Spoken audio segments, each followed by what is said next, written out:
Hello, my name is Marco Hatch. I'm a faculty at Western Washington University in environmental science. And I want to talk a bit about clam gardens from a clam garden. We're here in Canish Bay, which is in the northwest side of Quadra Island, at a really cool clam garden. We've been out now camping out in the field for 6 days, getting up every morning, often before 4 or 5 o'clock in the morning, coming out, sampling beaches, doing some oceanography, processing samples, going to bed late, after 3 or 4 hours getting up and doing it again. And so we've had a very long week where we're out here trying to understand a bit more about how clam gardens work. We've observed over and over again, and it's been observed in these very spots, that clam gardens hold a higher abundance of clams. More clams per unit area, and faster growing clams, and fatter, happier clams. And what my lab is trying to figure out this summer is there a dietary component to that? Is there something about clam gardens that help feed clams more or better food?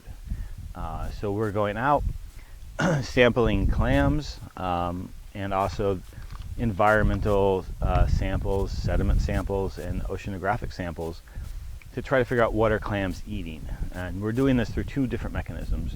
One is stable isotopes, and that will tell us if their sources of nutrients are coming from the sea or from the land. Is the watershed providing important nutrients for the clams? That's been shown in some of my work on the Lummi Reservation, that freshwater inputs are really important for clam health. Additionally, fatty acids give us another tool in the toolbox, where you might have heard of omega fatty 3 acids that you get in food, you get in fish. And that's a really important fatty acid, and it's important to get it from our diet, because a lot of these fatty acids we don't create, we just get them from our diet. So if you are what you eat in the fatty acid space, and we know the fatty acid profiles, the types of fatty acids that are in, say, kelp, or say plankton, or terrestrial plants, or benthic diatoms, we know what those look like. We can measure those same suite of fatty acids in the clams and see where they're getting their nutrients, basically where they're getting their food. So each menu item has a unique fatty acid signature, and the clam is going to be a combination of those fatty acids. So this is a really nice way of trying to figure out who's eating what, and then we're going to relate that to the overall condition of the clams. The Fat and Happy Index is just a measurement of the overall mass of the clam and the mass of the meat of the clam. And so a happy clam will have a lot of meat to shell ratio, meaning for a given size clam, there'll be lots of body mass inside of it, where an emaciated clam could have the same size shell, you have the same on the outside, but on the inside have a really little tiny clam living in there. So that's the condition index that we'll be using, the Fat and Happy Index. And we're looking at this at a variety of clam gardens and also non-clam gardens all around Canish Bay. It's been an amazing experience. This is our 2nd trip up. We've had a great team, 5 or 6 of us on the boat, just really working hard and really enjoying this place and exploring a bit. We just finished about 10 minutes ago our last sample at our last site, which is the clam garden just on the other side of this tumbelow. Right now we're on this really cool spot where it's a tumbelow between Quadra Island and this other little head out here. And a tumbelow is just basically a gravel spit between 2 islands, or between an island and an islet. Where on a really high tide with a big storm, the waves would crash over the top. But where we're at now, the tide's a bit low, and so we can walk back and forth. And specifically, we're at this clam garden because it's a multi-walled site. And Quadra has an interesting sea level history, where in Quadra, sea level has been dropping. Where you often think about sea level rise, in Quadra, the exact opposite's been happening. Sea level's been going down. And this is really interesting. It's partially due to isostatic rebound. So up until about 13,000 years ago, this whole area was covered by glaciers. And these glaciers could be up to a kilometer and a half thick. As the glaciers were sitting on the land, they depressed the land, pushed it down. You could think of one of my geology professors often talked about his uncle Eli, who'd come over during Thanksgiving, a rather substantial fellow, sit on the couch watching football for 4 to 5 hours. And after Uncle Eli got up, the couch sort of took a little while to reform back into its normal shape. The same thing's happened on the land. We've had all this ice push it down, depressing the land. After the ice melted, the isostatic rebound happens, and it slowly moves back up. Some areas that isostatic rebound is faster than the sea level rise that's happened due to the melting glaciers after the glaciation. Other areas that's been slower and the sea level rise has gone up faster than isostatic rebound. On Quadra, the land has bounced up much faster than the sea has risen up. So in this exact beach we're at, I'll show you two different rock walls. One is just kind of going underwater now. The second one is still high and dry. This high and dry one is over 3,000 years old, where the one that's just now underwater is maybe about 1,200 years old. There's a cool paper that outlines all of that, and they have the exact dates in that paper. And so this is really interesting to see this adaptation to sea level rise, where clam gardens were built out, these rock wall terraces were pushed out to the low tide line to take a steep beach, make it flat, increase the area of habitat for clams, and this was all done, and then the sea went and changed, went up or down, and the people then adapted to that. So these clam gardens are really cool because it shows us both how sea level has changed through time and how people have been dealing with those adaptations for a long time. I'm gonna get behind the camera and pan around a little bit, and then we're gonna try to move around and look at a couple features here. So this is the low wall. We can see it just moving underwater now. So you can see just sort of a line of seaweed on the shoreline here. Below that, it drops off to a little bit of a sand flat. So this rock wall is the young rock wall. This is the newer one that was built for the new sea level. And then behind us, high and dry, is the older site, which is on the order of 3,000 plus years old. So think about 3,000 years ago, what was happening in human history. This technology of clam gardens has been around for at least 3,000 years. It's seen from all the way to southeast Alaska to the oldest ethnographic evidence of a clam garden exists in Washington state, all the way through the southern Gulf Islands, that these features are up and down the coast, used by a wide variety of cultures, and it's been done for thousands and thousands of years. It's really, really interesting. So for scale, I can move over and we can look at this difference in clam garden rock wall height.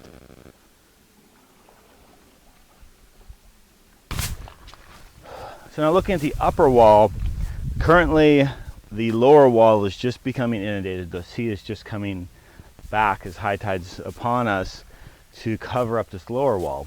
But this upper wall is still high and dry, and it's a good meter or so above this lower wall. And this is a much more substantial wall. The rocks are more like basketball sized, where many of the clam gardens we look at, the rocks are actually quite a bit smaller. So it's this huge armoring of the beach with a nice flat top right on top of that. And so before this rock wall was built, we'll pan around and look at the background here. And this is mostly a bedrock, kind of hard rocky beach. It's not a place that would have grown clams prior to this rock wall being built. So here's an area that's insanely productive. The waters rush through here back across the tongue below, feeding clams all of this delicious phytoplankton floating around. And they only exist here because people, years ago, engineered this really cool form of growing clams to increase food sustainability, to increase food resilience, and to access resources on a more consistent fashion.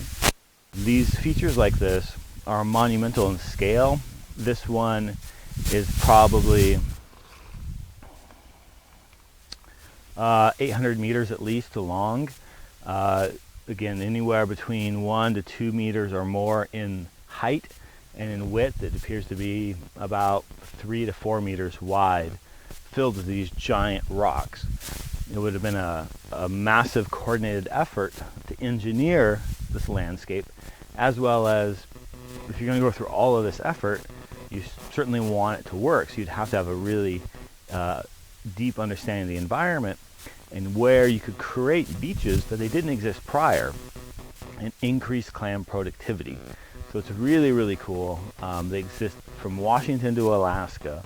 The number of these features, we have no idea, but it just really kind of blows my mind to think of how many more acres, how many more thousands of millions of clams exist because of the clam gardens, how our intertidal landscape is fundamentally totally different because of human intervention that's been going on for thousands of years, and a technology that was shared between groups, that was shared up and down the coast, that's not unique to one individual group, but really shared amongst many, many different communities.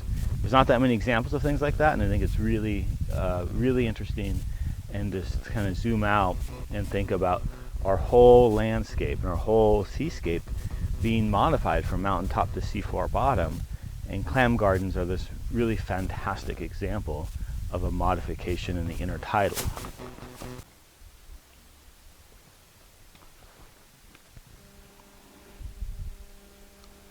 I always find it hard to really visualize the scale of these features, and so we're going to do a quick pan around the bay and try to get a feel for how large this feature is.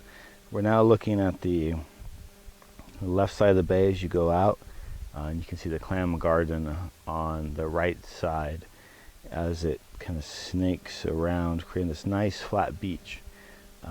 This nice flat beach exists because of the clam garden. If it were not for that clam garden, the beach would end at this rock wall at the upper, this rock line at the upper end of the beach here.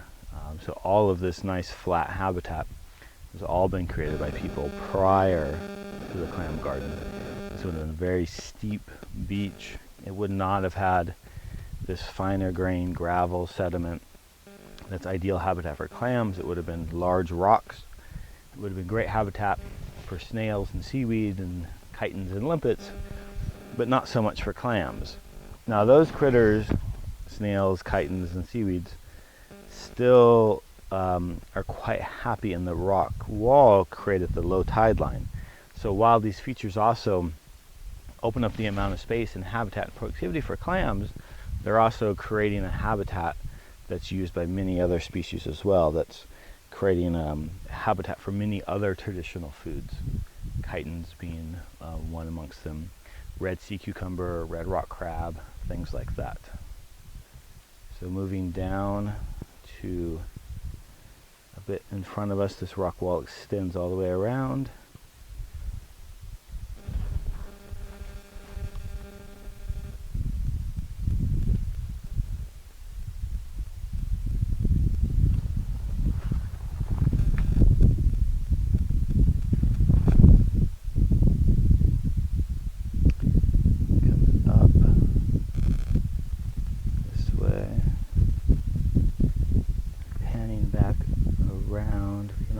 See the tongue below here. On the other side of this tongue below, other side of this upper beach, is another clam garden on the other side. That's where our research boat's at and where our team's taking a quick lunch break. As we continue back around to this clam garden, you can see the rock wall steep rock wall extending all the way around to the point on the other side of the bay.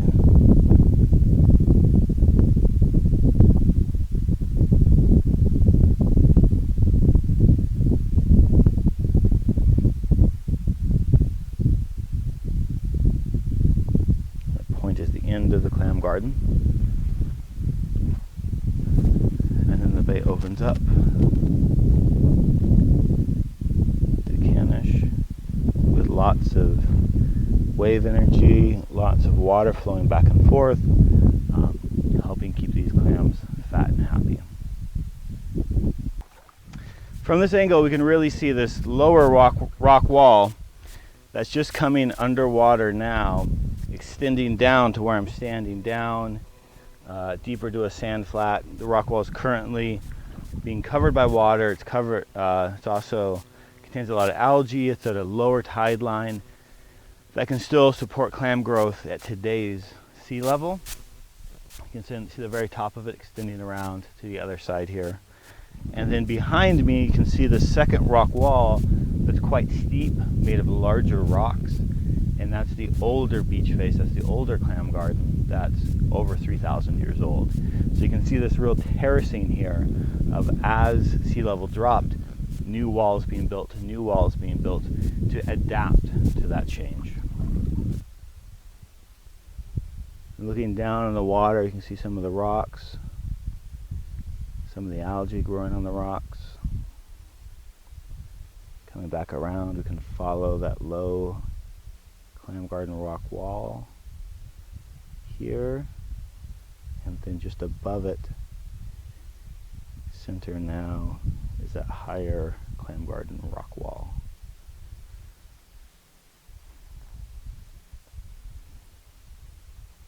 We're currently on the other side of that tumbelow from the multi-walled Clam Garden to we don't really have stereotypical clam gardens, but to a site that is a single-walled site.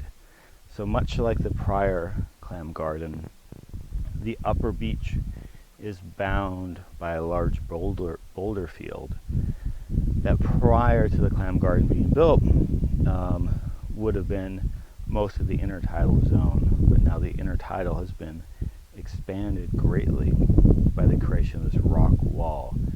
And unfortunately, we had to work during low tide, so we're missing most of the rock wall, but in the distance you can see the upper part of a rock wall extending currently above where the tide is at. And then in the water you can see a dark line of rocks that comprise the rock wall.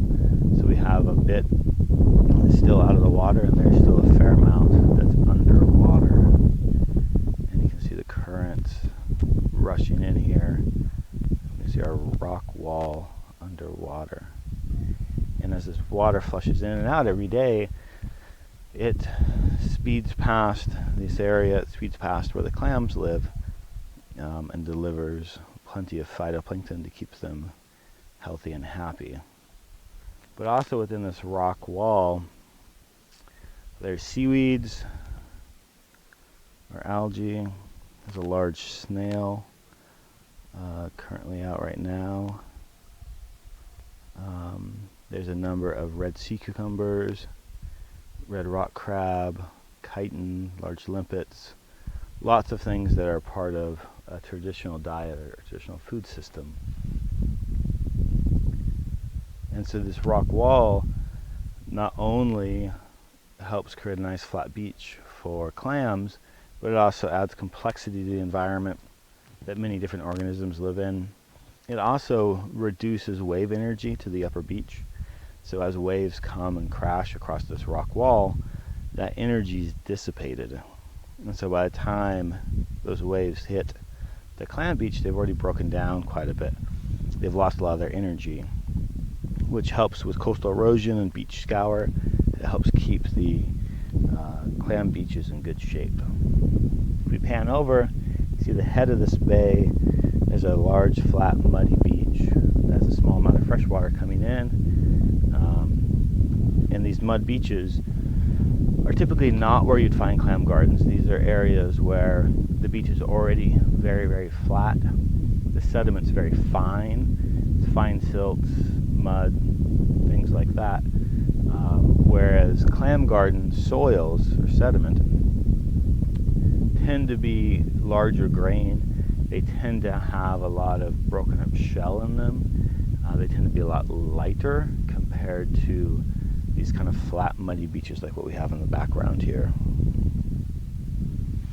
So when you see these flat, muddy beaches, they can still be productive for clams, typically little different species, but they also are not where you would find a clam garden. And then this bay pans around. You can see the RV Flora, Western's research vessel. And then the other side of this bay is very steep. It's what perhaps this area looked like prior to the clam garden, where there's just a nice steep wall, not a lot of available clam habitat, but just a very, very steep wall, where if one were to build a rock wall at the low tide line there, that area could fill in with sediment, provide some nice habitat for clams. So it's a really interesting spot. It's amazing to think about how much modifications happened up and down our coast, how much of this modification is still seen here today, and how, despite many of these features no longer being dug, no longer being maintained, they're still providing a lot of important ecological value. They're still increasing habitat complexity, increasing habitat for clams, mitigating wave energy for shores, and they're just a really interesting place. They're an example, a physical, tangible example that we can see and go out and touch of indigenous landscape management and seascape management. In the terrestrial realm, we have tools like burning that we can reconstruct burning records through tree ring cores, through a variety of methods, and understand how landscapes can be fundamentally altered by the use of fire to maintain landscapes. In the sea, it's a bit harder. It's harder to think of these massive modifications that would alter the environment on the shoreline. But clam gardens give us one very big and very real example of how people have modified systems, how they have built monumental rock features that for thousands and thousands and thousands of years have been used up and down the coast, are still being used today, and have massive amounts of cultural value, of heritage value, of ecological value, and are something I think we should all be aware of.